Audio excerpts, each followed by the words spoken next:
Hello, everyone. Welcome to the GLORIO Chat, the best anime podcast on the internet.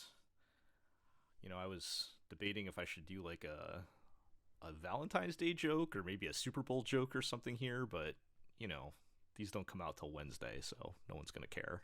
So I think we'll just have to default.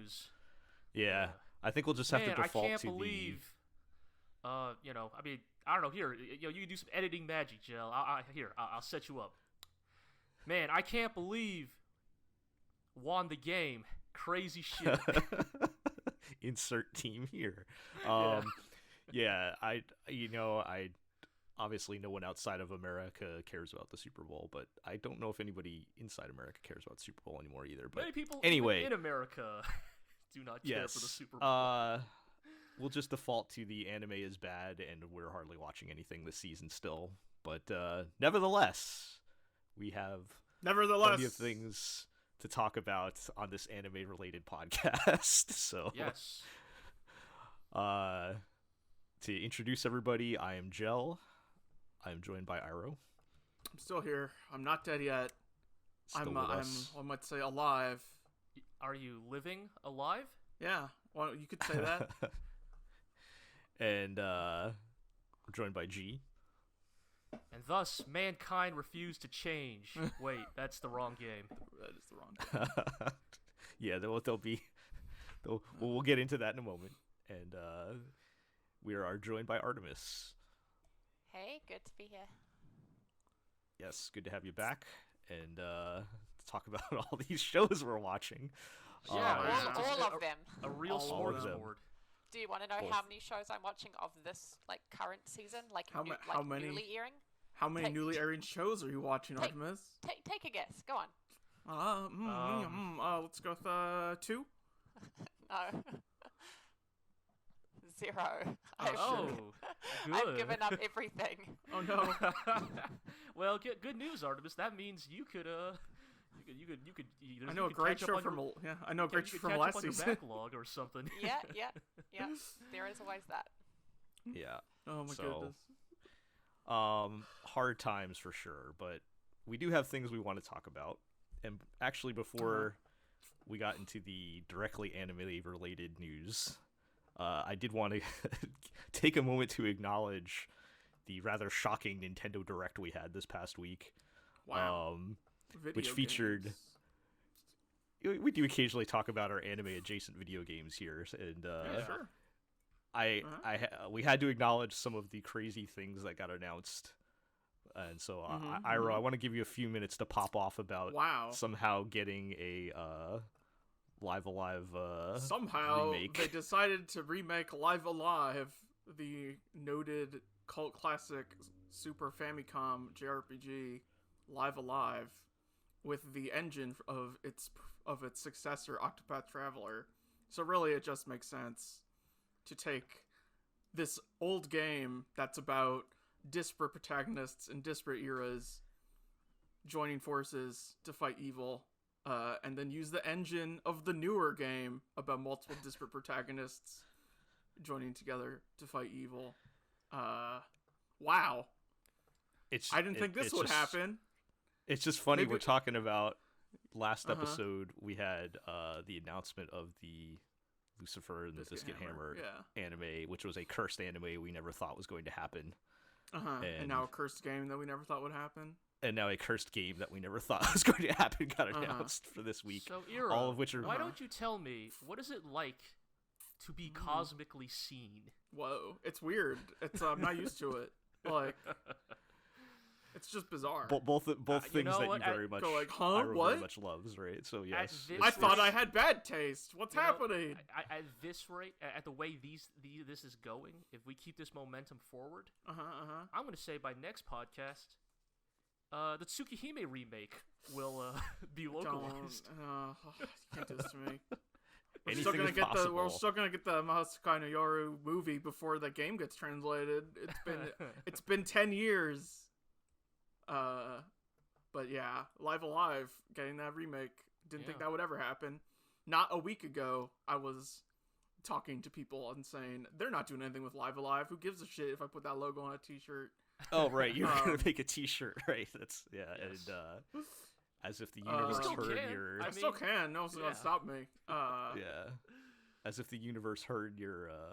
I'm slightly... I know it's just the consequence of the times, but I'm a little disappointed that they just got the Octopath and Triangle Strategy artist to redraw all the characters in a unified style, because one of the things about the original game was they hired literally like 6 to 7 different artists to each one handle one of the storylines.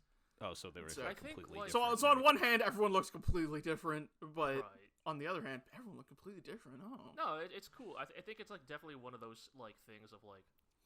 I think it's already cool that they are committing the resources to like remake Live Alive, right? Right. This is not a Final Fantasy sprite, remaster Ugh. situation Yeah, or whatever, right, right? yeah. Like this is a real ass remake. Mm-hmm. And I think that's cool. So I think it's obvious that they're clearly like putting some budget behind it. Mm-hmm. But I think it's like, yes, there is the alternate world in which if they're already willing to pour this much budget into remaking Live Alive, Yeah. would it be cool if like for the remake they hired 6 or 7 new like relevant manga artists like to do like their take on each of the characters, right? Like Right. I don't know, do you get fucking like I don't know, like the fucking Baki guy to do the martial arts like Oh man, that'd be character wild. or something, right? Do you get like I don't even know who like there's not a lot of like actually super relevant Yeah. mecha manga artists anymore, so like I don't know who you'd get for that. I don't know, the guys who did like the Getter Devolution like manga or something. Right.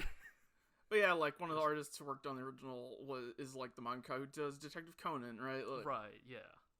Or one of them I think did character design for G Gundam. Right, yes. So it was just a cool thing. Yeah, totally. But yeah, that's exciting.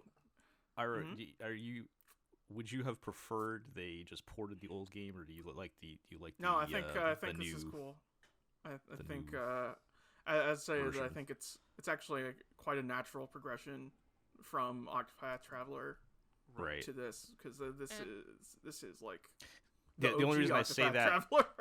the only reason I say that is like the original game was never released in America, so like Correct. right. I do own So a like there is Super no Famicom cart for it, but yes, right, but there is no like there is old a version fan that translation. you can go play Yeah, there's a fan technically. translation. Yeah, but in an official capacity. mhm. Yeah. Yeah. So that was shocking.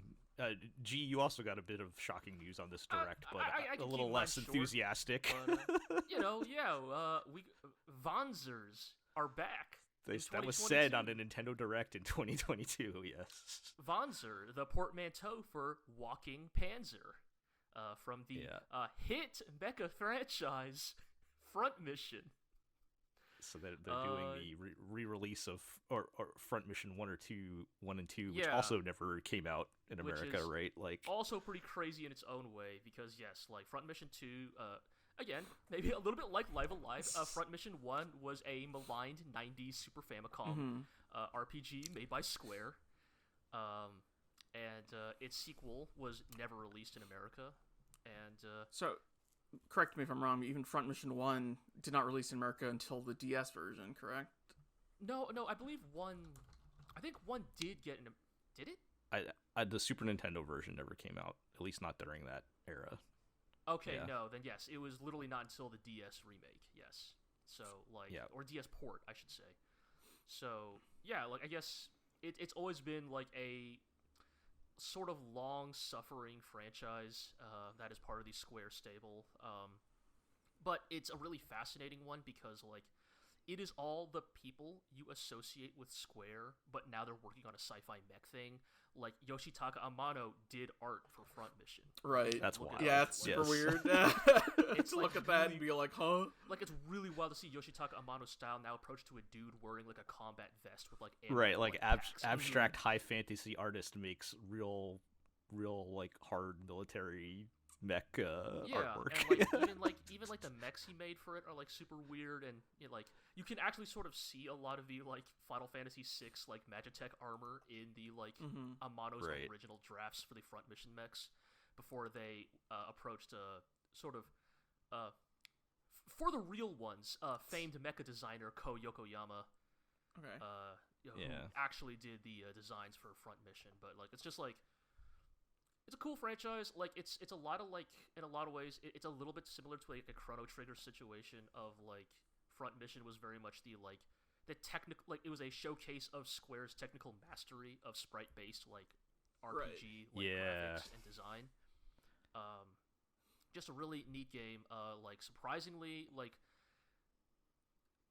For its time and even now, I think like pretty like hard hitting like geopolitical story. You know, like it is very much about like you know it is a Cold War adjacent mecha series. So like proxy battles and you know false flag operations and you know, black bag tactics. You know, that's not. I don't know if we want to get into those topics in the present day. But it's just like it's but the fact that it was a series that like did stuff like that made it really like unique at the time. I think in this case though, we're maybe a little less enthusiastic about the remakes.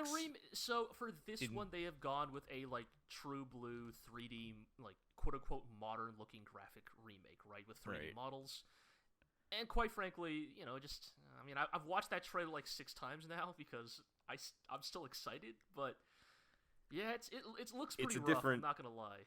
It's a different vibe going from like you mentioned the mid to late 90s SquareSoft like god tier pixel art to like I don't know iPhone game like 3D iPhone game level 3D graphics. It's but you know.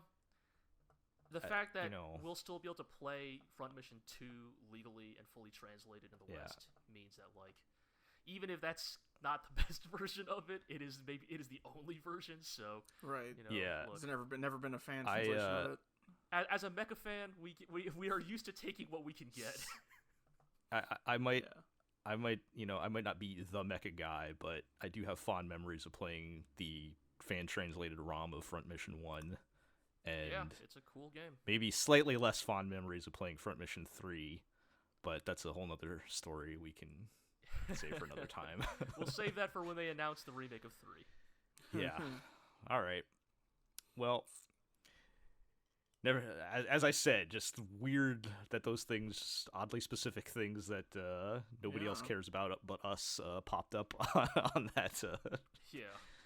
That news thing. Well, we're not even going to get into Advance Wars. We'll maybe talk about that another time. That was in there too, but that was already previously announced. Yeah, we knew about that already. Yeah.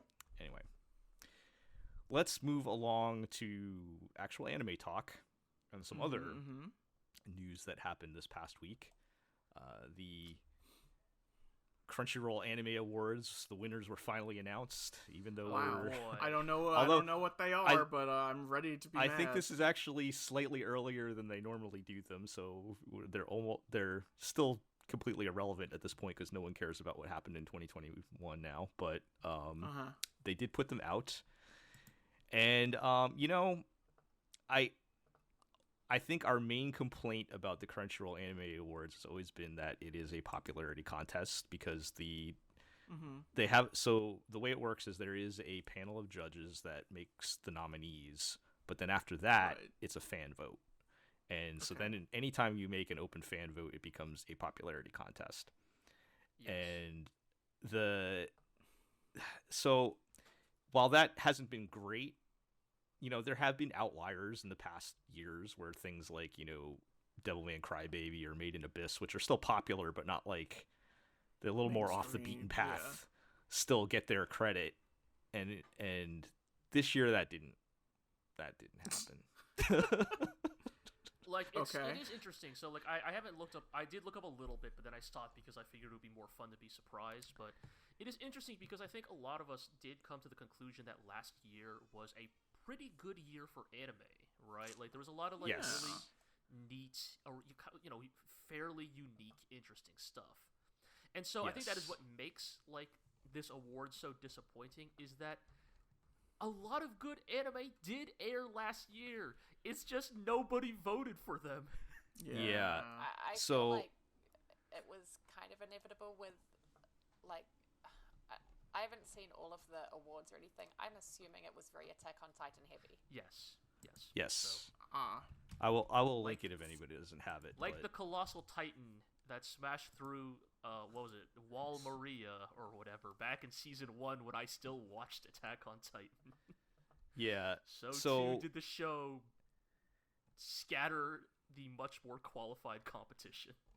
So the way it played out, 18 out of the 26 awards went to Attack on Titan, Demon Slayer, or Jujutsu Kaisen.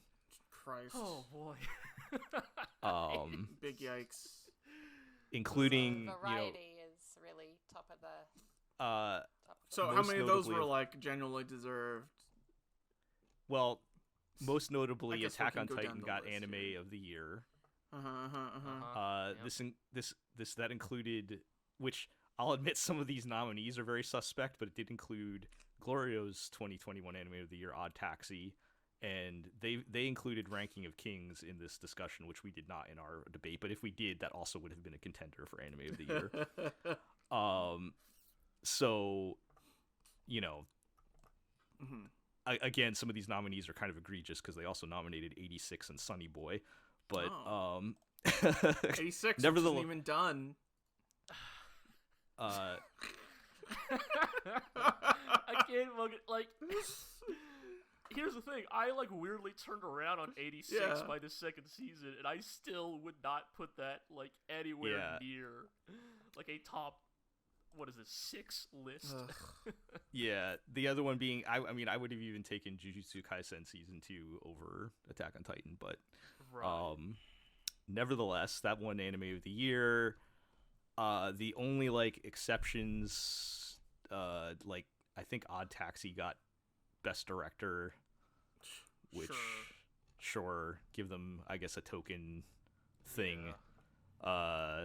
And Boji won Best Boy because how could you not vote for him on that? Boji.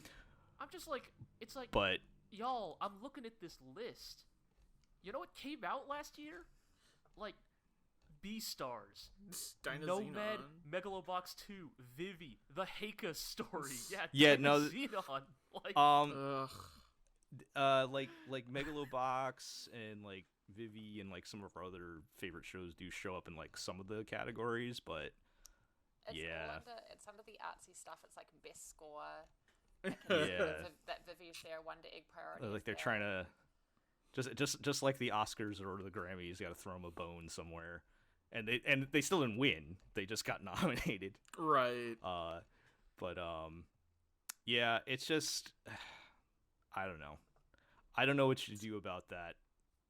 Cause like so long as you open it to fan voting, that's just what's gonna happen. right, it's, like it's, you it's can't that tough make. thing of like, I think many people deservedly shit on the Oscars, right, for being an ivory tower style awards show, right? Right. That is often like seen as sort of elitist, right? Like Mhm. the movies that win are often movies that like the people did not watch or did not, or did not love or simply the movie wasn't even available to them, right? Because the movie was Right. like, aired on a very like narrow circuit, of Right, theaters. available in like 5 theaters across the country, right? Like, yeah. Like much has been said about how the Oscars treat animation, right? Like if you're not in the Disney Pixar like umbrella, Yeah. you might as well not exist, right? Like the last time like what a foreign film won, best animation was like literally like Spirited Away. So like I think there might have been some French thing that won maybe at you're some right. point. But my point is that like, it's that tough thing, right, of like I think Gatekeeping. both ends. Sorry, what, Artemis? Oh, I just gatekeeping.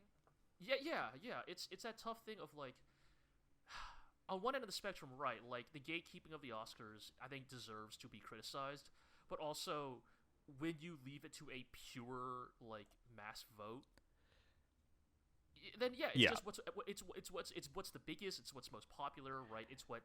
And that way, it is also sort of a style of gatekeeping, right? Because then it's just the one with the most money that wins, right? Like the most advertising. Right, the and most then visibility. Exactly, and then that does mean that stuff like your Megaloboxes and Dyna Xenons and your Odd Taxis kind of get passed over, and I guess it's one of those difficult things of like there is really, I mean, I guess this is why it is helpful to like remember that awards are subjective, Yeah. But like, Yes. it is that tough thing of like, it's hard to find that middle ground between like, you want that like considered and nuanced deliberation that theoretically comes from expertise, but you do also want to like give credence to like, you know, if a lot of people like a thing, there's probably some merit to it. You know, like I don't care for Attack on Titan anymore, but you know, when people say, Right. like it won, you know, I don't know, or no, actually it didn't win it. Demon Slayer won Best Animation. It's like, yeah, I'll grant that. Like, yes, that's a very well animated show. So like, you know, it probably deserves some props. I don't think it deserves. Yeah. You know, I think there is props like personally, but I think it's completely Yeah. ridiculous here related to Demon Slayer that it's up for multiple that the train bit, which is all both a footage from a movie, movie. which is both a movie and like was cut together for a TV version, right. is represented in both forms on this list, which is Yeah, and again, ridiculous. and then that's what I mean with I think some of this can be rightfully laid, you know, on the panel who selected the nominees, right? Because the people who select the nominees, like, they are making those choices, right? So, Right. like, right.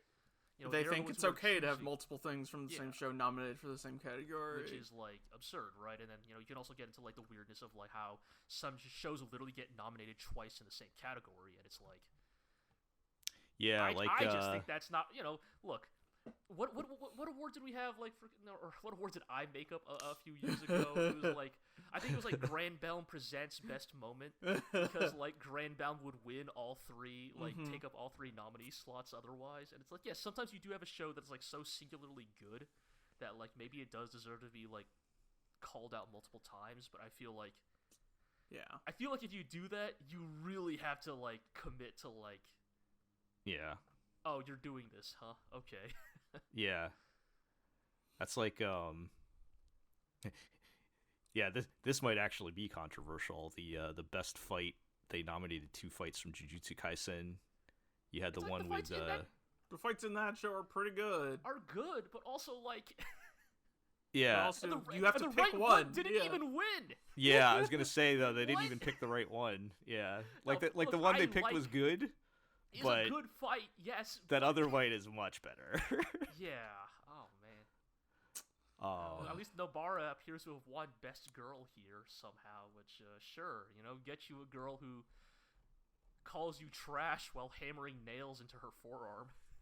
Yep, As you do. as you do. Oh, my goodness. I'm not gonna argue with that one actually. Anyway, I can get behind like best drama, looking at the nominees and the anime that won. Sure. Sure. Oh, To Your Eternity, sure. Yeah, yes. yeah. I mean, that was a very dramatic show. Yeah. yeah. I don't know how Kageki Shoujo got on that list, but that sounds like one of those somebody on the judge panels really pushed for One that person was really into it. Yeah. I I'm did just happy actually. Fruits Basket didn't win. Okay, well, that's the Y'all, important like, thing, I guess. I'm just scrolling through this now. It's like, look, best fantasy winner, right? Mm-hmm. The good news, Jobless Reincarnation didn't win. The bad news, Ranking of Kings also did not win. Best Yeah, how did Fantasy. Ranking of Kings It's not like, win that? Damn, like- what are you people even doing? Oh man. I'd rather the slime show than Jobless Reincarnation, but Like, Ranking of Kings is on this list. We'll be getting into Come Ranking on. of Kings later today because, you know, especially now that Artemis has started watching it, we can talk about how it's a good ass fantasy show. But like, Yeah. damn, you hate Well. to see it. Look, I'm keeping you guys in suspense. What if I hated it? You don't know. Oh no. Shit. Yeah. Oh, no. Ooh. Well, we better wrap this up and move on. Yeah. then, I guess. Well, I'll just say, like, I think we were kind of touching on this. Like, there is like it's an entertainment industry, and if people are entertained, there is some value in something being popular, right? Like, sure. Yeah. so of like course. it's not like that's completely like invalid, and there is no like 100% correct way to do this other than of course our own top 10. But you know, I don't know. I just wish there was some way to highlight some of these other cool shows and not just like stay focused on the like whatever the big shonen series of the year is. But Man, how did that fucking skateboard CEO asshole get nominated for best antagonist? Like, what are you people doing? Yeah, That guy again, I feel like sucked. I feel like that must have been like We're one or talking two about looks. They specific they spent judges. so many episodes on his development as a character. How can you Like- say he's a bad antagonist?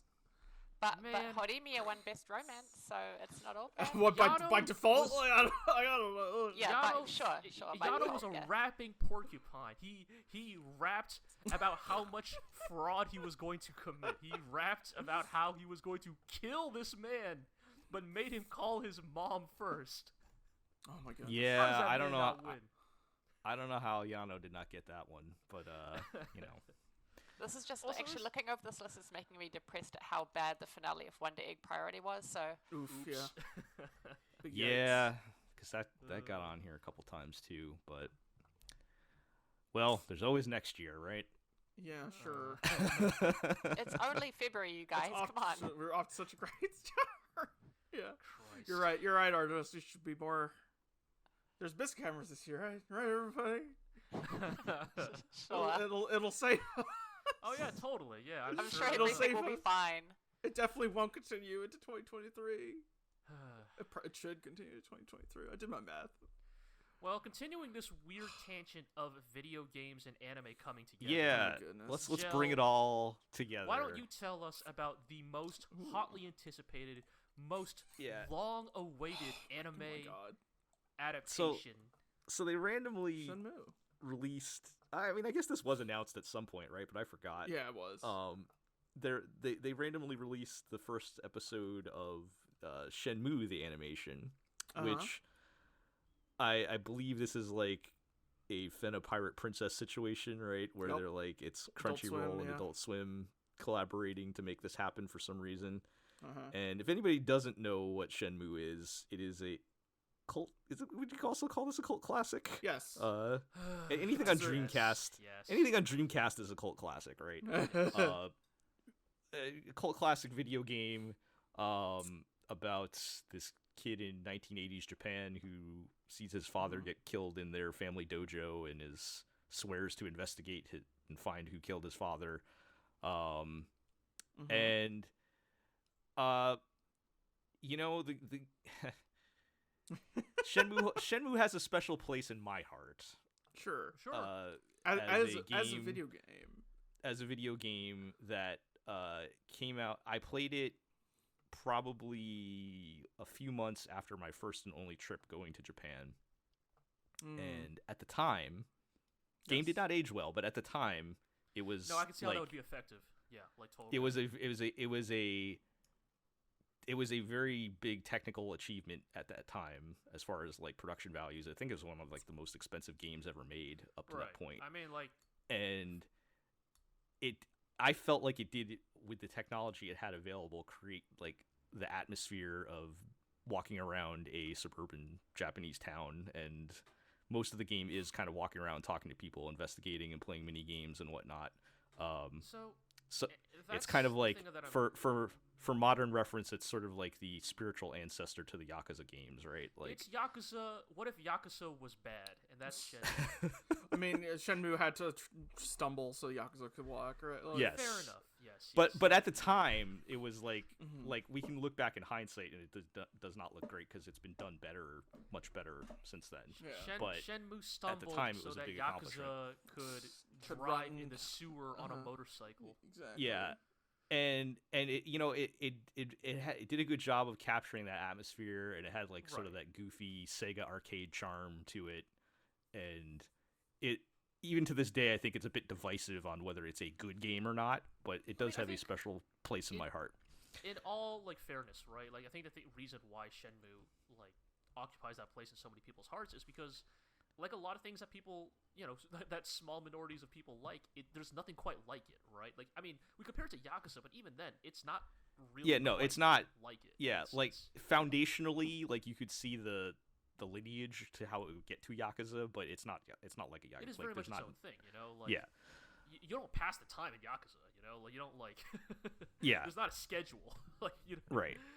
Um, So, and and I should point out, I'm only referring to the first Shenmue game. I hated the second one. Let's not talk about. What about the Let's third? not talk about the third one. let's not talk but- about the so, third Joe, one. the thing I gotta ask then about Shenmue the animation, right, is like the thing that made the game special, right, is that sort of like inherent, like intentional listlessness of it, right? Mundanity, Like- right? Yeah. Like, well, the shop doesn't open till like 2 p.m. I guess I just gotta like practice kung fu moves in the park until 2 or something, right? It's like Go buy can a an soda anime, from the vending machine. right? Like, can an Um, anime capture that, right? Because like you don't. I think it's the same problem that the Persona anime run into, right? You Right. can't really portray that sense of You cannot wasting you cannot recreate the texture. Yeah. So the short answer is no. Cannot do that. Yes. So just so the anime is like, imagine if you stripped away all that atmosphere and goofy Sega charm, and you just like had a dry, boring adaptation right, of the it's just Shenmue main story. plot beats. And like, it was fine. I guess it was like competently put together, but like I said, like all the charm or atmosphere of the game is just like completely gone. Yeah, I know, Iro, like- you watched it. I don't know if you agree on that, or you have Yeah, any it's other. just like in 24 minutes, like it would take several hours. If you were playing that game fresh, it would take several hours to reach that point, and much of that time would be spent just walking around town and learning about the town and Talking how to it's laid out.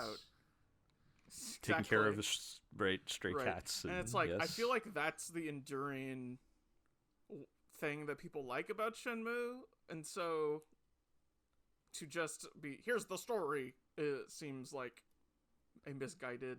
Yeah, I mean, Right. how Then it many- just becomes how like a many really. how many tries does it take Rio to sneak into the warehouse at night in the anime to the game? We'll find out. Yeah, they didn't Uh, get that far, at least not in episode 1. Okay. I think episode 2 is out now, but yeah. So, I'm not going to say I'm disappointed because this is kind of exactly what I expected, Yeah. but, it does hurt my heart a little bit, perhaps. I do think this is an important thing. Like, it's an important tempering thing to remember. I think for fans that like a thing you love might not make the jump to another medium very well. Mhm. Like, Yeah. like for example, I would Especially never want games to Yaku- anime, it's Yeah. more likely than not you are not going it to will fail, succeed. right? Like in the same way that I would never want a Yakuza anime, right? Yep. Because like a Yakuza anime could never capture like the banal zaniness Mhm. of Yakuza, right? This idea that that Kiryu is going to like wear this very specific expression on his face because he is 2 seconds from realizing he has to fight this man in a diaper. Like, there's a texture there that you just cannot capture in an anime. Like, Yes. I love that as an official synopsis. yes, That's a very good Completely accurate. synopsis of how the Yakuza Totally games accurate. work. yeah. I don't know what to say. Oh my goodness. Yeah, so Yeah. I mean, otherwise, I mean, it's just the only thing I wanted to note, and I don't know if Iro you felt this way. Did they like drastically change the character design? of the main Nozomi, girl? yeah. Or what? Like, I don't want to Sorry. say they whitewashed her, but No, it's they- she totally looks white now. It's very kind funny of to me. whitewashed her. Well, it's the anime thing, right? What like statelessness or like Mukokuseki Sure. or whatever it's called, where like anime characters look ethnically ambiguous all over the place. Yeah, 'cause- but like she's just looks like a Japanese person in the game, and so Right, because like there is that element of like in the original Shenmue, right? It's like sometimes it veers into stereotype territory, Sure. but like that game goes out of its way to like make Alright. it clear what because Tom looks you like run a Tom. paste Oh, this- right. I'll 'cause paste you this run in the into multiple Discord. ethnicities in that town, Uh-huh. right? There, there's I'll put- Chinese, there's African immigrants, there's American soldiers, right? So it's like, they go out of their way to differentiate them, right? But when you Mhm. turn that into an anime, there is that sort of like, kind of like papering over that happens, right? yeah, yep. It's like I that doesn't even read pasted to me as the same character. Like Yeah, I was like, did they introduce a new? Did they right. I introduce was a new like, girl who into is the this? like, anime original character or something? And like, no, that's supposed to be the same Supposed person. to be Nozomi, the incredibly unimportant Shenmue character, who Yeah. might as well not exist Gets- to the main plot. Yes. What but a they had bizarre this- thing. Oh, like, I guess put another one on the list of game adaptations that are bad. Yeah. Because how do you translate that stuff to an anime? If it's a good video game, it has to be a video game to be good. I think. Right, exactly. That sounds like an obvious statement, but yeah. All right. Well, I'm not planning on watching more of that. I just wanted to see what the anime was like, so Yeah. a little disappointing. Oh wow, yeah, I'm looking at this comparison art now. Yeah, that's Yes, Huh. I did not think that was the Wow. same character. they could have at least kept her hair color. Like they didn't even do that. Like at least if the hair was black, I'd be like, oh, okay, fine, you. I guess Yeah. this is the same character, but they didn't even. Like, bother I with had- that. I had to look it up. I know I haven't played the game in 20 years, but like that does not seem correct. And yeah. All right, let's Alright. move along. Let's talk about the Orbital Children, which The Orbital you guys have seen a Children. couple more episodes of. Yeah. Yeah. You're pretty positive on it last time. How's that been going? So I still pretty positive on it, on the whole. Yeah, I think we're both still definitely enjoying what we're watching. Like, it's kind of like now fully transitioned into the like survival story framework, right? Of like these desperate kids like doing everything they can to survive like a seemingly like overwhelming situation. You know, like the Yes. station, like for reasons that there are still unknown to them and kind of to us, like the station is falling apart. It's like systems are failing. Like there are breaches now. Like Right. and like they do a lot of really like good world building to support like the stakes of the situation, right? Like like there's a lot of really great world building of like because it's space and so to transport things into space, many things in space are built to be lightweight, right? Yes. So, for example- like bulkheads are made of cloth. Right, so they have cloth bulkheads to seal off areas, right? And that makes a lot of sense, actually, right? Like if you make it sturdily enough, cloth can in fact create a vacuum seal, right? To like create an atmospheric pressure. The caveat being for a while, Yeah. for a little while. Right. Right. Right? Like it's a very solid like emergency, like it's a really sensible emergency response. The problem is like once it becomes very apparent that rescue is not coming quickly enough, Right. suddenly these very smart design choices almost seem like, and I'm not sure how much they're getting into this, but they almost feel like cynical corporate oversight, right? Like this station, they say, like, was originally, like, you know, an independently built, like, scientific platform that was eventually bought by a mega corporation. Also, and now I, it's suddenly... I believe the station's name means like safety. It's like safety station or something. Yeah, or something like that. Some irony Is like there, yeah. suddenly all of these like emergency measures, it seems like, was the corporation cheaping out? Like Right, there's shit that's like They- half built. The shelters Right. aren't fully stocked with yeah, the like emergency goods. They go to like, emergency shelters, or like they need to find EVA suits, right? Because they eventually need to go into space, right? Because they need to move, like they need to spacewalk to a different arm of the station, and like half the the suits path's don't not done. work. The path isn't there. Yeah. Like it's not even stocked fully, and the ones that are there are malfunctioning, and it's like this piece of shit corporation, like this, and I don't think the show's necessarily going to go in that direction. Like I'm not sure the show's necessarily going to go in this sort of anti-capitalist direction that we're all hoping for, but there's definitely an Yeah. element of like the corporate banality of like how, you know, corporations intrinsically cut corners and like go for cheaper options Yeah. where more expensive options would be more difficult. Like it does lend Right. credence to like the situation that these children are thrown into of like, oh, these are like legitimately difficult situations that they have to solve because like they're literally working with half a deck here. Yep. Their safety net is pretty wide weave Yeah. here. There's some big holes in there. And like they do a pretty good job of like they introduce two adult characters to the cast, you know, of the Right. kids, right? But like they're both like compromised in very specific ways. Like one is physically injured in a way that Right. is indicated to be more serious than she's letting on. You know, she is constantly drifting in and out of consciousness. Yep. And the other is a very elderly man who, Yes. Who has bouts of also- dementia. Oh, it was right, is not entirely there, right? So like it kind of it's like this idea of like, oh, there is no safety net for these kids, right? Like they are entirely kind of mostly relying on their own like grit and gumption and cleverness to like solve these problems. And I think I think it sells it as a credible obstacle to overcome. Right. Yeah. That almost adds to the desperation when you've got the Yes. like adults that can't really help you there, right? Like Yeah. it's a effective tool there for the storytelling. Definitely. The thing I would bring up that I'm not against it. I want to be clear. I'm not treating this as a negative yet. There is an element to its storytelling where it's like I can't quite tell what the Orbital Children's position is, because like there is a little bit of that sort of like blind Elon Musk sort of like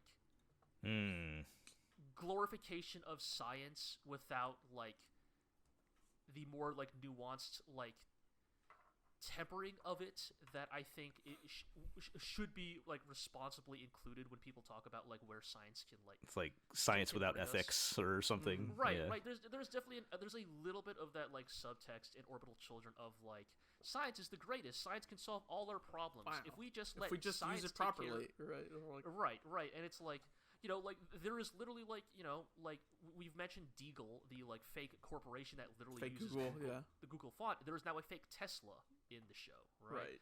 Like that is very clearly using the Tesla font, and it's like, again, I'm not like gonna condemn Tesla entirely. You know, like I think electric cars are a thing that like we should adapt. You know, the sooner the better. But it's more like the sort of like blind faith in like scientific capitalism that the Orbital Children sort of like leans into. And like the reason like I'm not like ready to like throw the whole thing out is because Mitsuo Iso is kind of that dude. Like if you look at his previous work like Dead Coil, Mitsuo Iso is the thing I described to Iro as Mitsuo Iso is kind of like a more he's like a more tech savvy Mamoru Hosoda.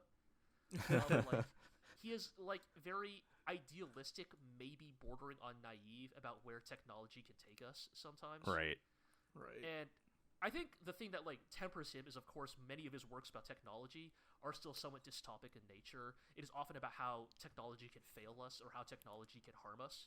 So like he is not like fully over in that camp, but like he does like sort of tread in those waters. So like I'm very curious, I guess, to see where Orbital Children eventually ends up concluding. Yeah. Someday I got to get you all to watch Gotcha Man Crowds.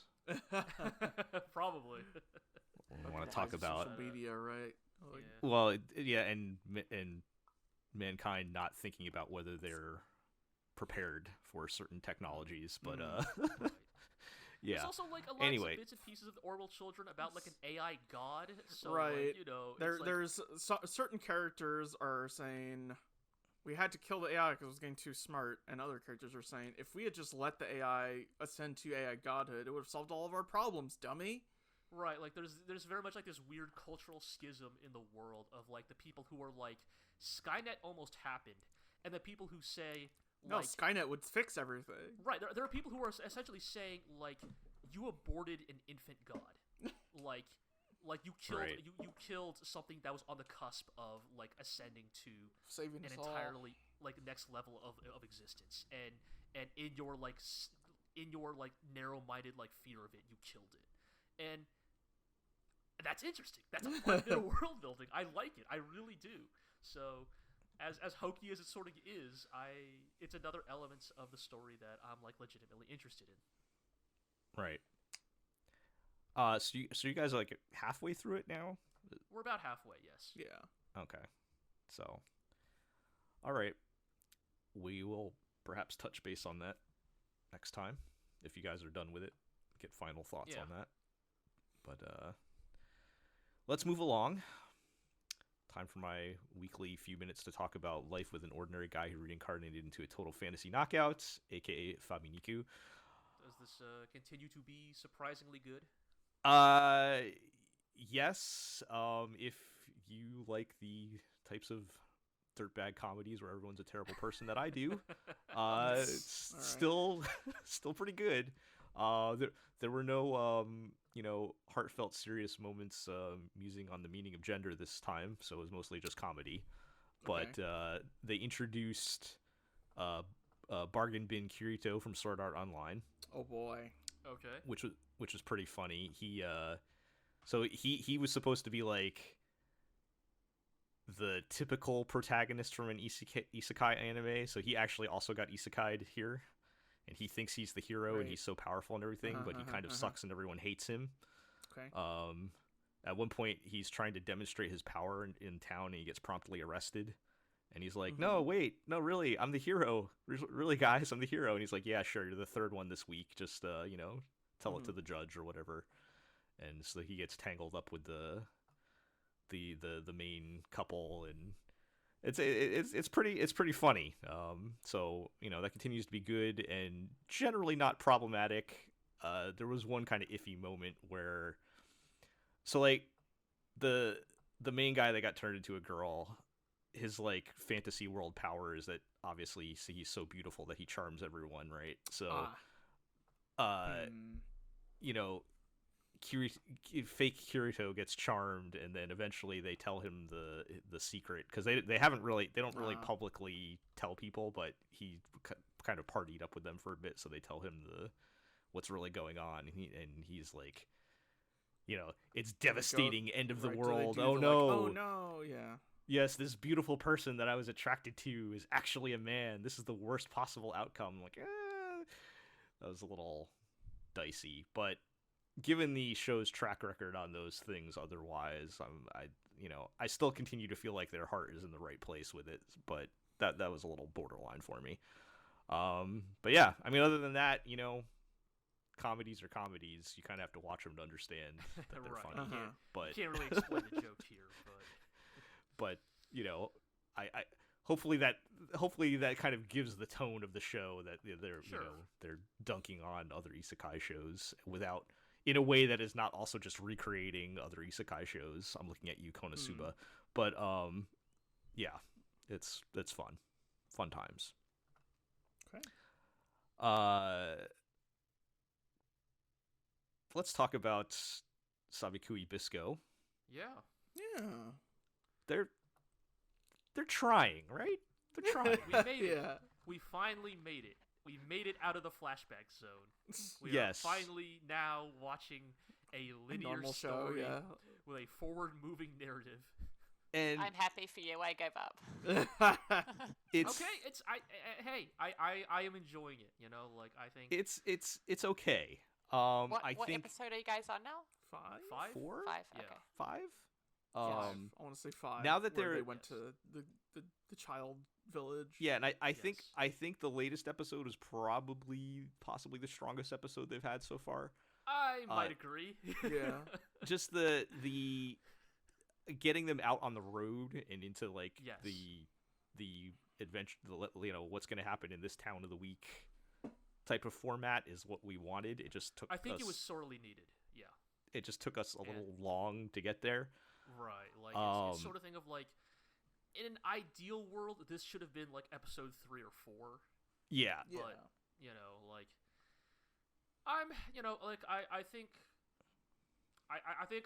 at this point I have accepted that Sabikui Bisco is probably not going to be like a really strong standout in this year, but like it has at least now settled to a fairly comfortable pace where I can enjoy it for what it is, right? Like it is episodic hijinks in this very like unique setting, and maybe in a lot of ways that setting is still doing a lot of the heavy lifting here, but like when Yeah. these kids are like tearfully explaining that all the adults are gone and that they need the bounty money to buy guns to fend off the seasonal the seasonal like pufferfish like swarm that eat children. It's like, well, shit, when you put it like that, I guess you do need an AK. Yep. Right. Which I should point out, these pufferfish are giant and flying, not in the water. And have human They're teeth. Yeah. with human Don't teeth. like that. But I feel like that's both a strength and perhaps a weakness of the show, because I've said this before, where like some of these things are just like almost too random. Like Maybe. I don't Right. like yeah, it's wild that there's flying giant pufferfish, but like, and I don't necessarily need like a detailed explanation as to why there are flying giant pufferfish, but there's like, But just kind I of don't comes know. out of nowhere. Like, yeah, there's like no like something connecting it all together, right? Right. But I do think this episode was effective because it was like, I don't know, it was a combination of like kind of seeing the impact of not just the mushroom rust pandemic, but the also greedy corporate response to it. Right. And kind of when you start showing, the reality of the problems in this world, it connects you more to like why the heroes have to do what they're doing, right? And I feel like we haven't gotten a ton of that, really, like especially in the first couple episodes where everything was kind of random and jumbled around. And I think if they can continue making episodes like this one, and next week we go to the town where it's all whatever their problem is, that could be a fun format to follow. I guess that's kind of where my hopes lie at this point. Is like, look, I'm gonna tell you, Sabikui Bisco, all right? Like, I want you to take a hard look at shows like Fena and Sakugan, all right? And I need you to understand, you don't have to be those shows. You don't have to like go like hardline serious in your final arc, all right? Like, if you could just keep being like these dumb, ridiculous adventures, like that's fine too, okay? Just and let us appreciate the journey, and we don't need to turn this into one of the characters being the messianic figure that whatever. But it'll probably go there though, right? I guess my hope is like we've already been fooled twice, right, in the past 6 months. I know, right? I shouldn't have any faith at all, but it's like I look at the Bisco Milo like dynamic, and it's like Bisco is like too much of your like standard like hot-headed dumbass hero that I can't see him becoming the messianic archetype. Right. And Milo is like, ironically, like despite the fact that he probably fits it more, I think the thing that maybe saves him from that is like he's kind of like weirdly grounded for a character in a setting like that, right? Like he's just a chill dude who likes to help people, right? Yeah. And like obviously there's always a chance, right? Like there's always a chance that later they explain, actually, Milo, you were like a genetic experiment. You're like a test tube baby. He's such a good healer because he has, whatever psychic power. But like I don't know. It doesn't give me the vibe that it's gonna necessarily go in that. Like I will say this: if it does go in that direction, I don't know if it's gonna necessarily be using those characters, but right. We will see. Maybe they'll bring somebody else in or something. Or exactly. Like maybe we'll introduce a new fucking. The next town. Okay, here's the next town. They're gonna go to. They're gonna find some girl that was like in cryo sleep for the past 100 years or something. Oh my god! And she's not gonna have any memories. And, what's the rusting? But her like blood is completely immune to the rust or something. And of course. Yeah, that's gonna happen in the next 2 episodes. That's my prediction. Yeah. I don't know. OP's still great. Still a great OP, and that soundtrack still is all over the place in the best way. All right. Well, let's go on and talk about something that is very good. Sure. Or at least, well, I don't know, Artemis, you might tell us we're wrong. But let's talk about Ranking of Kings. You hate Ranking of Kings. As the newcomer here. Okay, so yes. I watched 3 episodes back to back last night. Okay. And I hate you guys. And I hate everything. I cried every single episode. Oh, I'm sorry about that, such but a good boy. It's so good.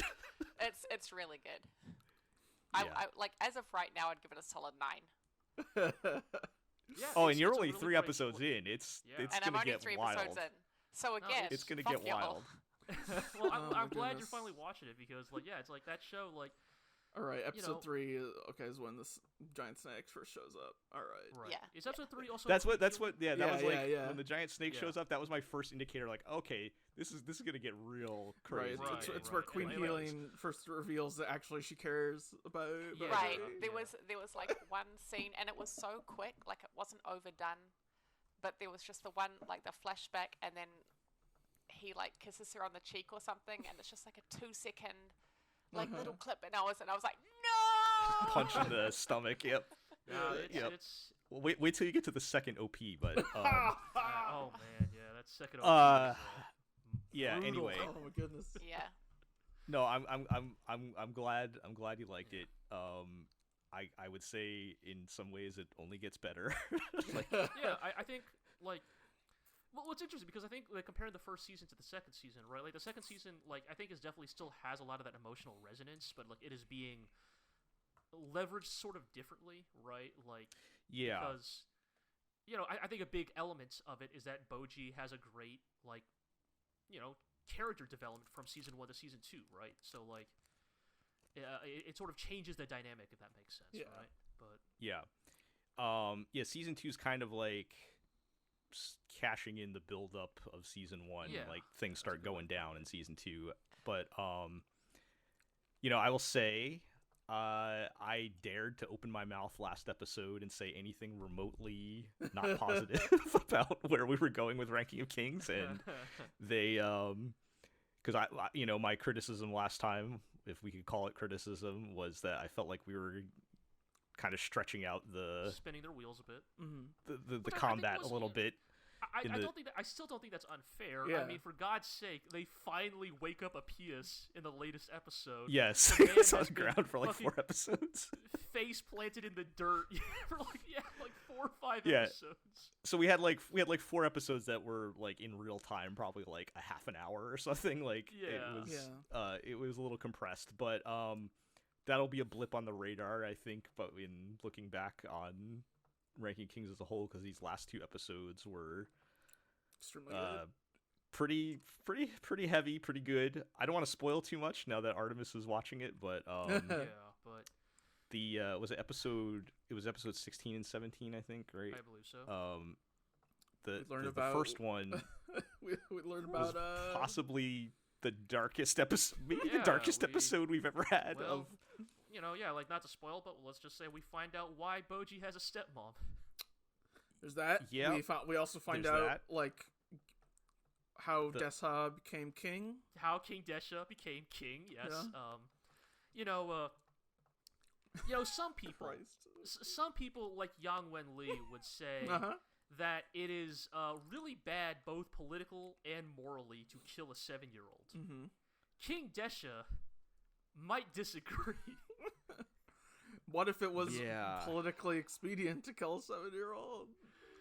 Oh man, It was. I think this show handles like really dark, heavy things well. That's probably about as close as we ever got to where I was raising an eyebrow, but maybe I toe still the think line there.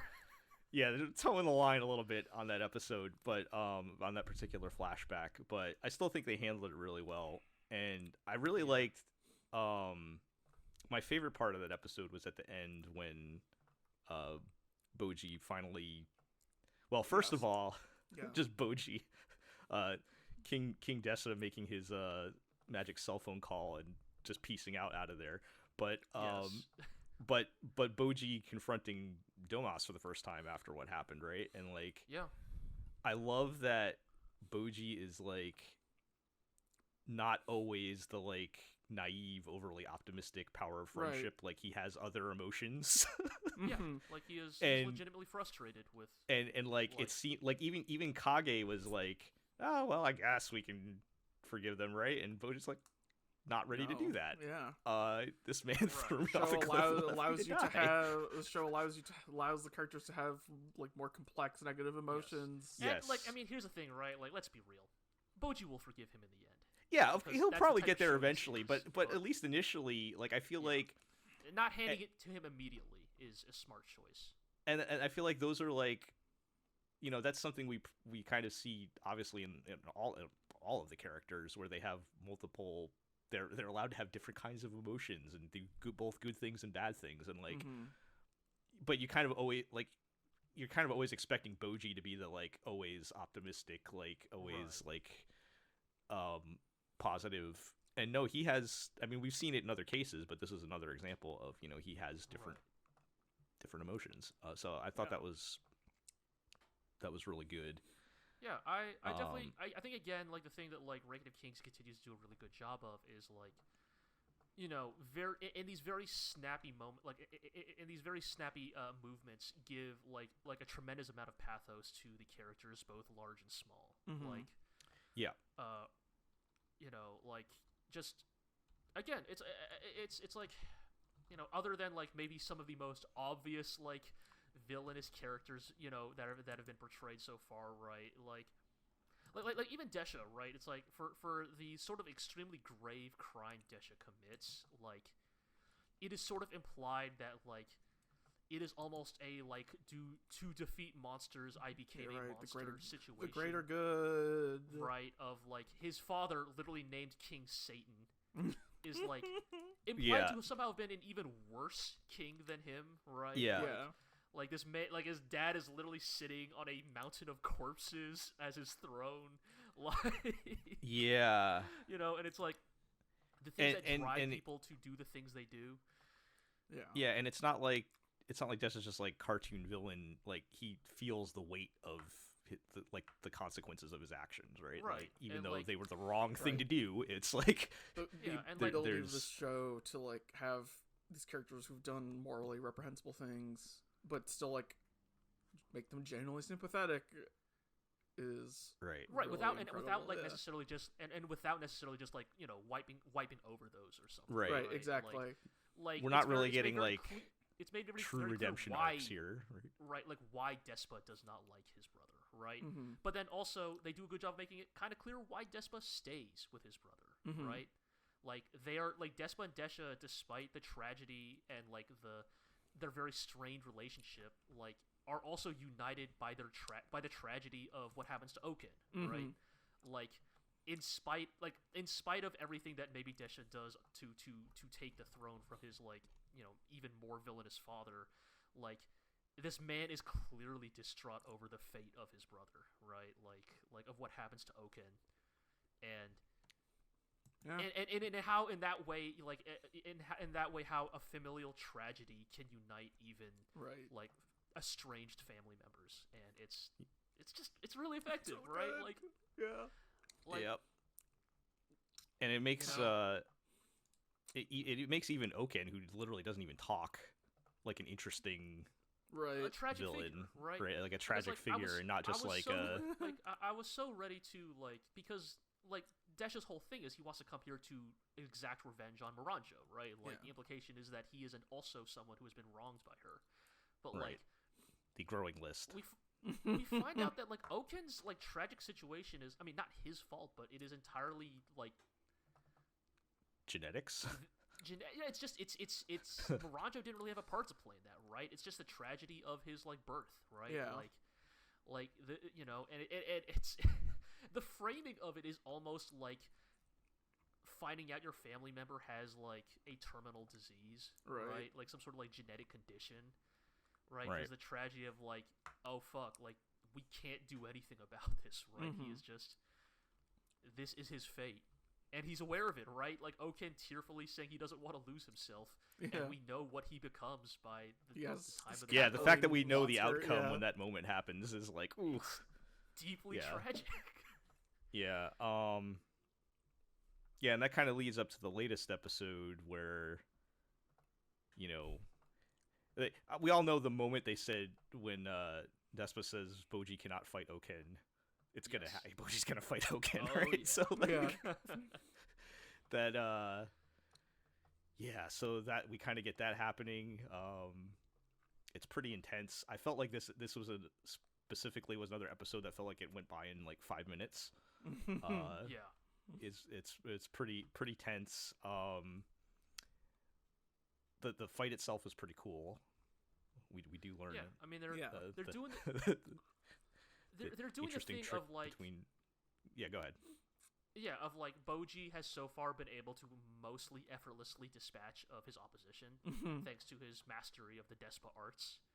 But Right. like he is now faced with an opponent that is his hard counter in every way, right? Like the man who cannot be incapacitated, right? The man who cannot die, who cannot be paralyzed, he cannot be crippled.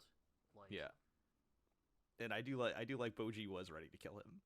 yeah, it was about If you had shit, to. man, you know, It was look, gonna. Boji understands he's royalty. He understands the path to kingship is paved in blood and iron. Sure. Of course he Yeah. does. Still a good boy, but also he knows. Yeah, and we kind of get, I guess we kind of get left on the cliffhanger at the end there, but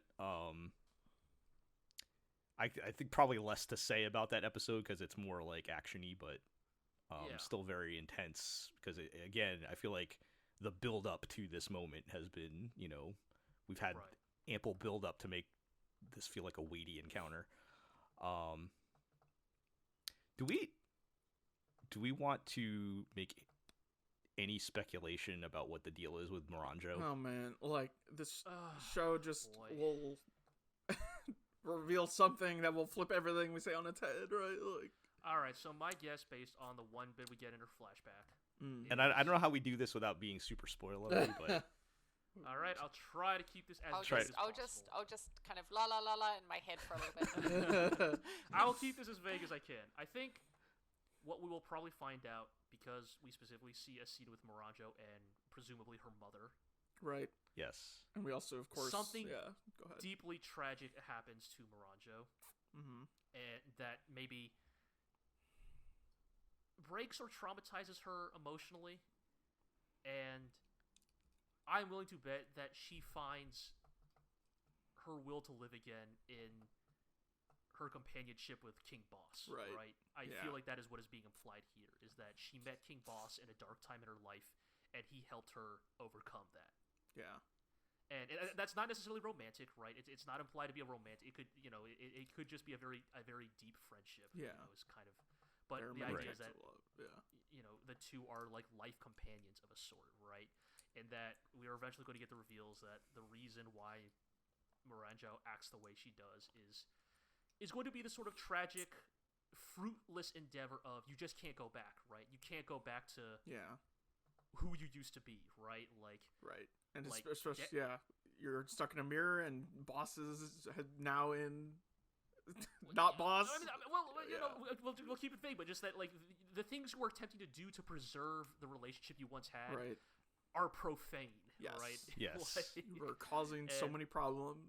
yes, like and I think that's probably what they will do to make her a sympathetic character, but still not necessarily a what's the word? You can I have don't know, sympathy a forgivable without Right, character, yeah. you can have sympathy without redemption, right? Like Yes. do you want to speculate anything, Iro? I mean, I think I agree with all that's been said, pretty much. Like, every time the show answers questions, it brings up more questions, right? And I'm like, The best way, yes.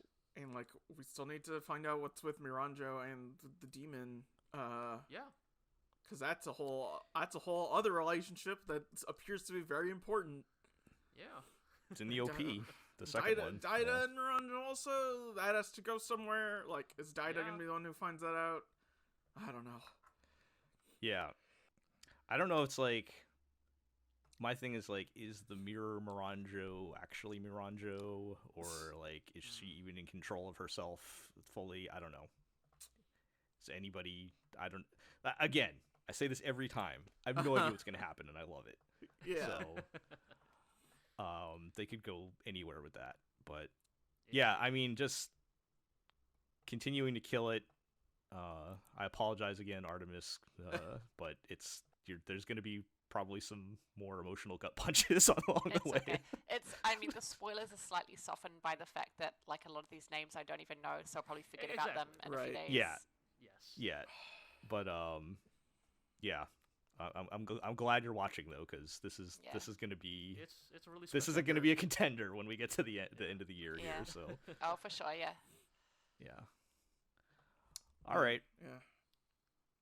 Great stuff. Well, Now, speaking of contenders, yeah, that's pretty much Yeah. all we're watching, so let's get back to the backlog. I've heard you watched something recently. Yeah, so I promised you all I would get through Thunderbolt Fantasy before the next season comes out, whenever that happens. Yeah. So I'm powering through it. So last time I had finished season 1, And since then, I watched the first movie, Thunderbolt Fantasy: The Sword of Life and Death, which Hell I will yeah. confirm.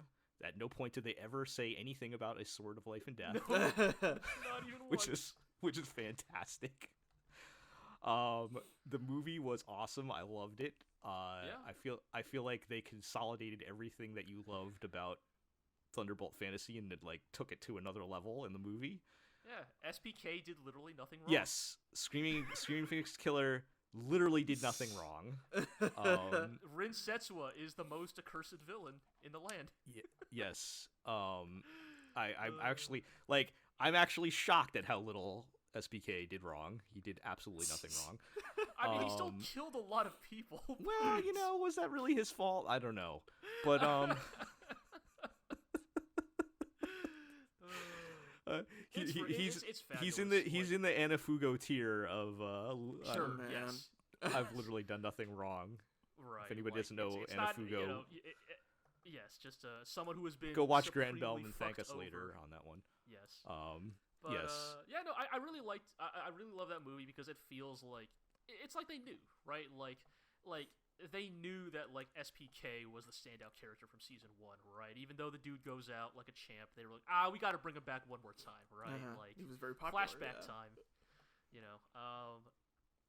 And yeah, I think it's a really good encapsulation of like what makes that show work so well, right? Like you have SPK giving his fucking straight-faced explanation of how he got his original name, you know, Setsumu Sho.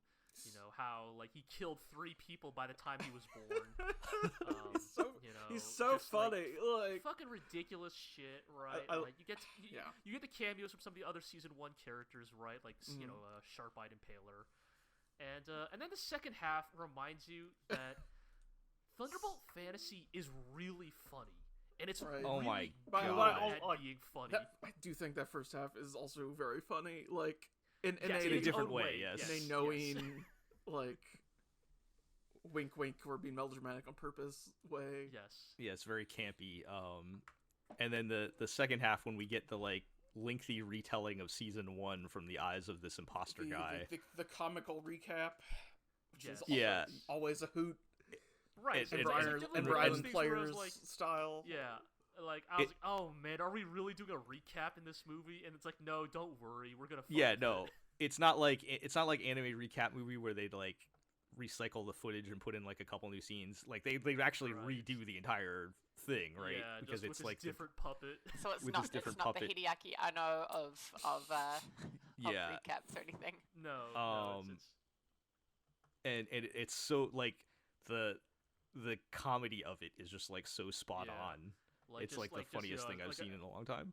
Like a brief synopsis, right? Is the second half of the movie is basically a fake Shofukan going around claiming to be the legendary hero and bragging about his tale. Bragging about everything he accomplished in season 1.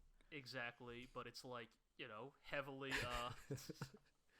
Right. heavily modified version of the events. Yeah, where Yes, he's like, like, we brought K-Guy to our side with my impeccable charm. Yes, my fiendish good looks. Yes. yeah. And then when the real and, like, and then Shofukan the parts shows of up, it he's where like, it's "Oh yeah, tell me what happened." Yes, yeah, very tell me good. more about Excellent. this.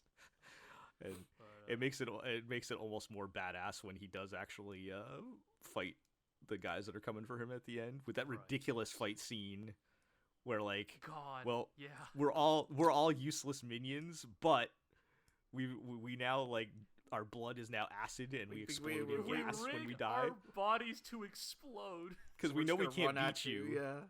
Yeah. We know we can't beat you, so we're just rigged to explode when we die. So good. So then he has to like make a ranged weapon, an improvised ranged Yeah, weapon. It's Oh, very, it's excellent. so good. But yeah, And again, just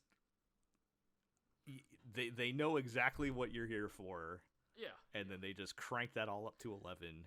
the and you movies- guys are the telling me movies that- are- You guys are telling me Yeah. the second movie's even better, right? I really yeah. like the second movie. the second movie is really good. It doesn't even have SPK in it, and I still like it. Wow. It's so I won't spoil it, of course, but I think the thing that the movies have done so well is that they're just really good, concentrated, like showcases of the series' like best qualities. Yes. Like I don't even just mean that from like the technical side of like the fights or the puppetry.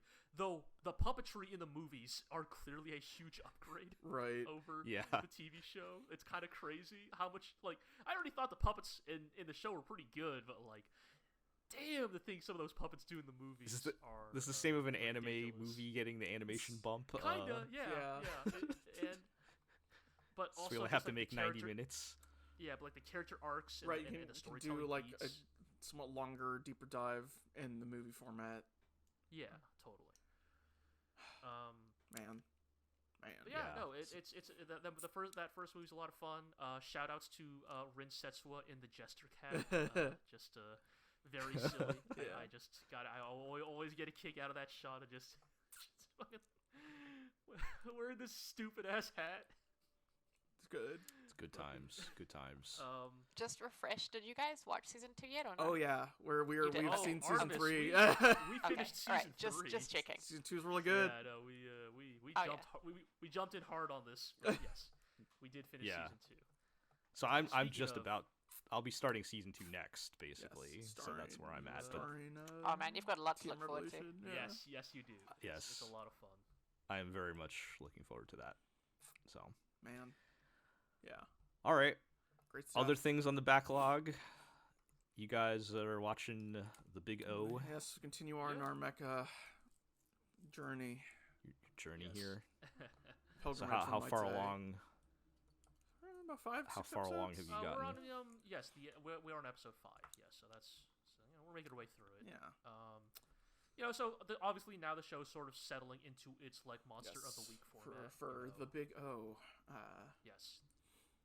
Which I have actually, this is fully uncharted territory for me. I'd seen the first 3 or 4 episodes previously, but I didn't have cable when this was on Toonami, so Right.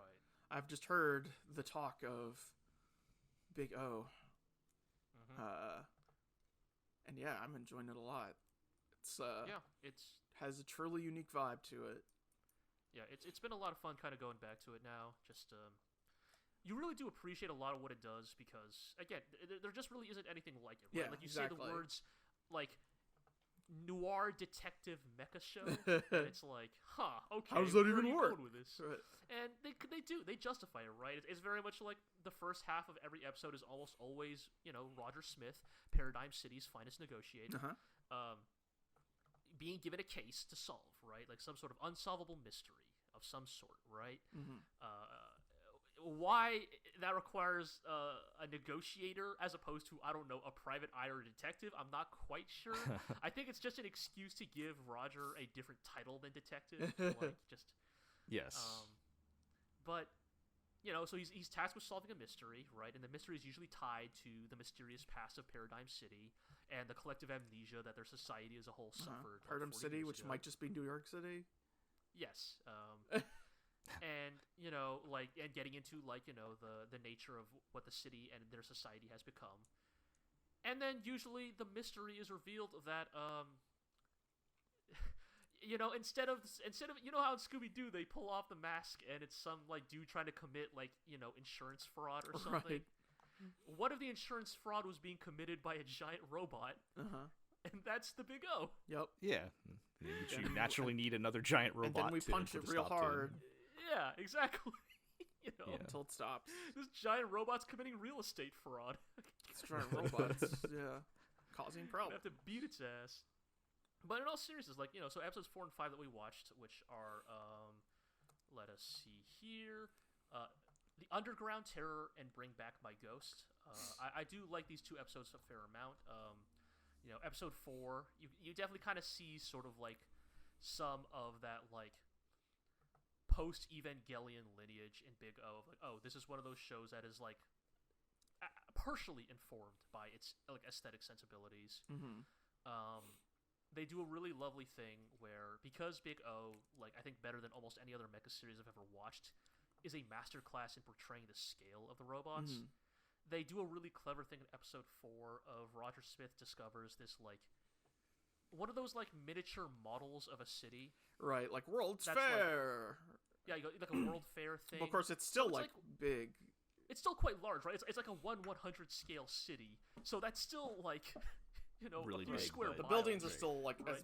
like bigger than a person, right? Like, bigger than a person, right?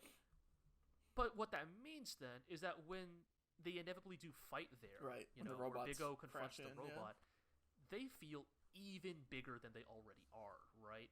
Because like they're already like the size of a skyscraper, but now those skyscrapers are like going up to their knees, and it makes it's a fun visual, like. yes, it enhances the scale in a really clever way that I think is like really visually arresting. Mm-hmm. And then episode 5, Bring Back My Ghost, is like in a lot of ways sort of your classic like noir tale, but in a lot of ways I do like episode 5 a lot, even if like the fight is clearly being animated on a Budget. a tighter Yeah. budget. But like it's a classic noir tale, right? Of like Paradigm City's like one and only good cop tries to uncover police corruption Uh-huh. and is seemingly murdered for his trouble, Yes. right? And I do like the story because like in a lot of ways it is like a sort of a highlight of Big O's like best traits and qualities, right? It's a noir tale, there's a little bit of a social commentary to it, and in the end, like Batman, I mean Roger Smith, has to rely on like his utility belt of unique gadgets and his own like cleverness to overcome a seemingly like Yes.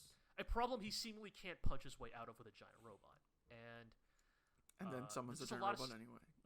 I mean, he does, but he solves the problem in a way that is unique to Ingenuity. the giant, or, Yeah. to the giant robot. Mhm.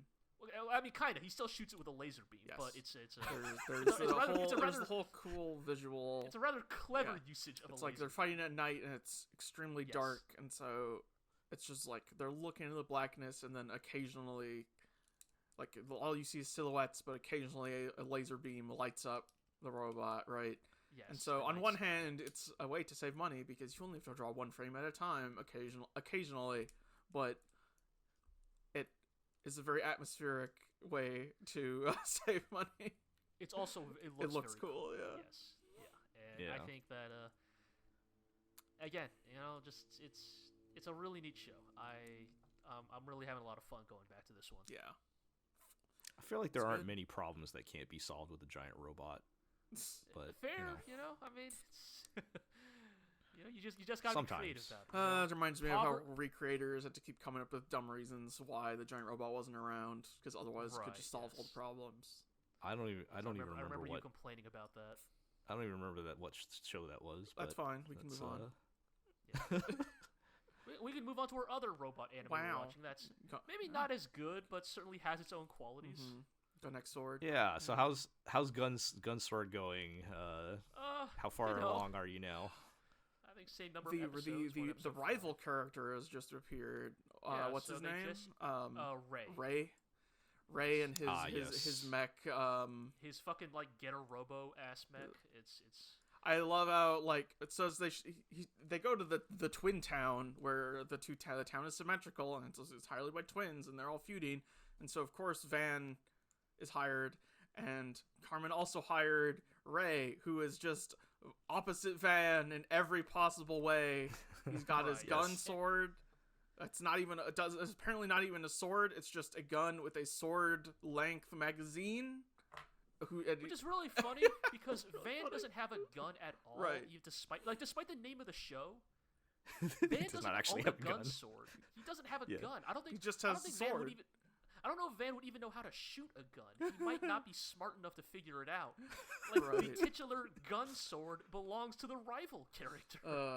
But yes, and so it is comical how they keep clashing because they have the same backstory and Yes. like similar Yes. clothes, yes, and, like- and then but the thing I really do love though is like they kind of sort of like cleverly get at the reality Yeah. that like sometimes the thing you hate the most is the thing that resembles you Yes. the most. Oh, yeah. Right. Like you want to. I the mean, more well, a they- lot of my self improvement was because I've run into somebody and then I went, "Oh God, I do that. I need to stop doing that. That's Oh, really jeez. annoying." But yeah, it's kind of like it's a great thing of like the more they realize how similar they are, the more they like instantly dislike each other. But at the same time, Ray forms a great mirror. Like, and this is where I say that Goro Taniguchi is occasionally a very clever galaxy-brained director. Is like Occasionally. Ray is what Van would have become if he let his lust for revenge overcome his inherent humanity, right? Yeah. Like, for all that, like, Van talks about how revenge is the only thing he cares about, he's still, like, a deeply sensitive person, right? You know, he just doesn't show it, right? He still takes care of Wendy. He doesn't, you know, let her come to harm. He still, like, sticks his neck out to help people. Whereas, like, Right. Ray is, like, full in, like, revenge mode. Like, nothing matters. Like, I don't care about collateral damage. I don't care who gets hurt. Like, Yeah. the only thing that matters to me is revenge, right? Yep. And that forms a really strong, like, you know, on the character side of things, why Ray makes for a great counterpart. And then they introduce his mech. Yes, and this is so where I funny. go, Goro Taniguchi actually might be a genius. Because Van summons Dan of Thursday by slicing a V with his sword, and the mech falls from, like, an orbital space station. Right? Yep. Falls from the sky. Ray summons his robot by shooting a summon circle of bullets in the ground. Yep. Which That causes his, like, really chunky Getter Robo style mech to rise in a drill out of the out of the ground. earth. Yeah. Right. And whereas, like, you know, Dana Thursday is, like, a lanky, nimble, like, mech that uses a sword, Mhm. Ray's mech is, like, really, like, thick and chunky and uses, like, this These kind of big guns, crazy, like, revolver chain gun or some shit. It's really neat. I do like it, even if it's like, you know, it's a thing that, like, it's a thing that me and Iro sometimes love of, like, you know, we're like, I'm gonna call it to make him the counterpart to Van. Ray's gonna do X, Y, and Z, and then that's exactly what he does. And it's like, Goro, you, Oh, you bastard, you got us again. That's what you signed up for with this, though, right? Like, Yes, that's basically. So I guess the times. thing is that Van's sword, its hilt looks like a gun. So or it's supposed to, I guess. I mean, he doesn't, like, shoot bullets Right. out of it or anything. Like, it's just it really is just a regular Yeah. sword. Like, its only gimmick is that it's got the liquid metal. Yeah. So, like, you can turn it to, like, a scarf and stuff. But yeah. huh. I guess that's supposed to be All the right. idea. Anyway. I think you still have. Yeah. I think you still have a few party members to collect, if I remember. Okay. I think so. Yeah, Yes, that seems sure. to be the vibe. Right, there's still Um, plenty of silhouettes in the opening that have not In the filled opening, in. yes. Yeah. Yeah, they have a pretty big crew by the end, if I remember. So Right. I don't like. Did you meet the ribbon girl yet? No. No. Not Okay. yet. Yeah. All right. I'm sure. Again, I haven't watched this in like 15 to No, 20 it's years fine. myself, Yeah, like, so it's I'm you know, in trying a to lot of remember, ways, it is not necessarily the most memorable anime. Yeah. So- Yeah. You know, I this can't blame is you. what we wanted Bagger to be, right? Like it's just yes, this, like, exactly. yes. oh, Again, we're having fun. the and it's fine. Yeah. If the exercise was to purge Back Arrow from your memory with something that Back Arrow should have been, that's I mean, Yeah. like, even the tragic irony of episode 5 is the sort of, like, galaxy brain dumbass thing that Goro Taniguchi would do.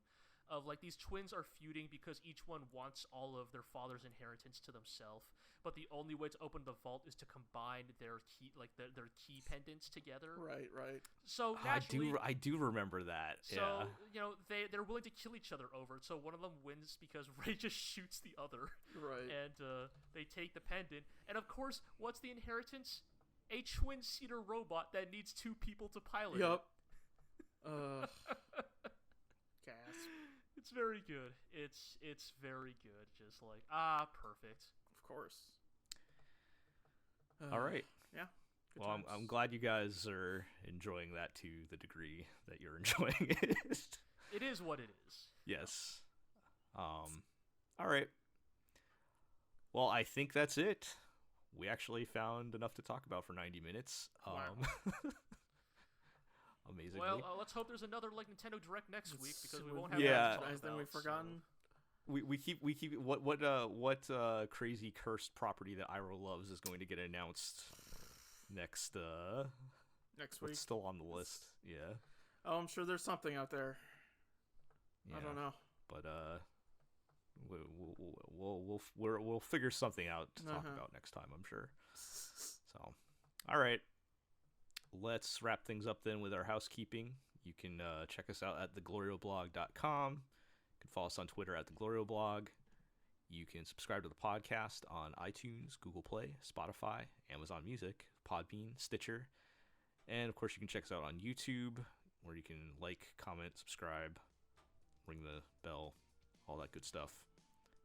You can, tell your friends, tell your enemies, and we'll catch everybody next time.